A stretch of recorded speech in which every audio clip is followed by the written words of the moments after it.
Hi, Dale here with my daily video diary. I was thinking about Michael's morning memo where he talks about, don't just, but test stuff out.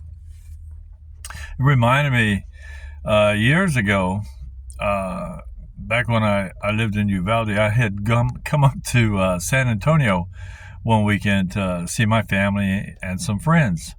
Well, Sunday night, I was driving back home to Uvalde, and to get to Uvalde, you have to go through this little.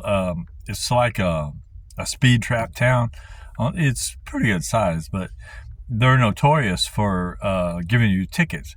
In fact, they have right out at the city limits. They have this big sign. It says, "This is God's country. Please don't drive through it like hell." So I was driving back down to Uvalde, and I was doing my best to obey that sign. But there is one little deal there, and I was sipping on a beer. And you shouldn't do that. But I did. I was doing it anyway. I think I already had a beer or two at my friend's house before I came. So anyway, I was tooling along, and I was heading back home, and trying to obey the sign, and all of a sudden, right out of the blue, right behind me, it was dark. I saw these headlights come flying up to my bumper, or close to it, and so the road, it has a shoulder, and the shoulder is wide enough for you to drive on. So back then, courtesy, I just moved over on the shoulder to let the guy go by. I figured if he's in a hurry, then he can deal with the cops up ahead. So, but nothing happened. He didn't go around. So I ended up okay. I got back in the lane. I drive a little bit further, and he's back on my tail again. And I don't know about you, but I just really don't like people riding my bumper.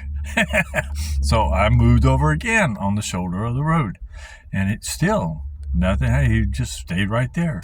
So finally I gave up and got back over back in the lane.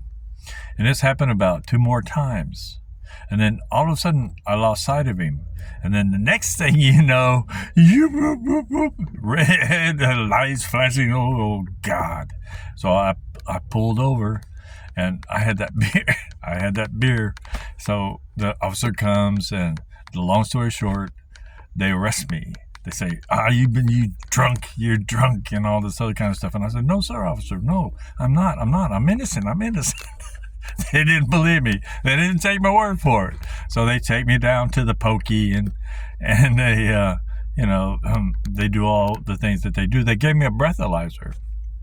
Well, the breathalyzer proved that I wasn't drunk. So they had to let me go. And they were cordial, pretty nice and stuff like that. But I'll tell you what, the moral of the story, Hondo, Texas is a great place to pass through, but you don't want to stay there. So yeah, it's getting time. This thing's run out a little bit. But so I didn't know Michael back then, but I was testing that law. Everybody have a great rest of your day, evening, morning, wherever you are in the world, and I will talk to you tomorrow. Bye-bye now.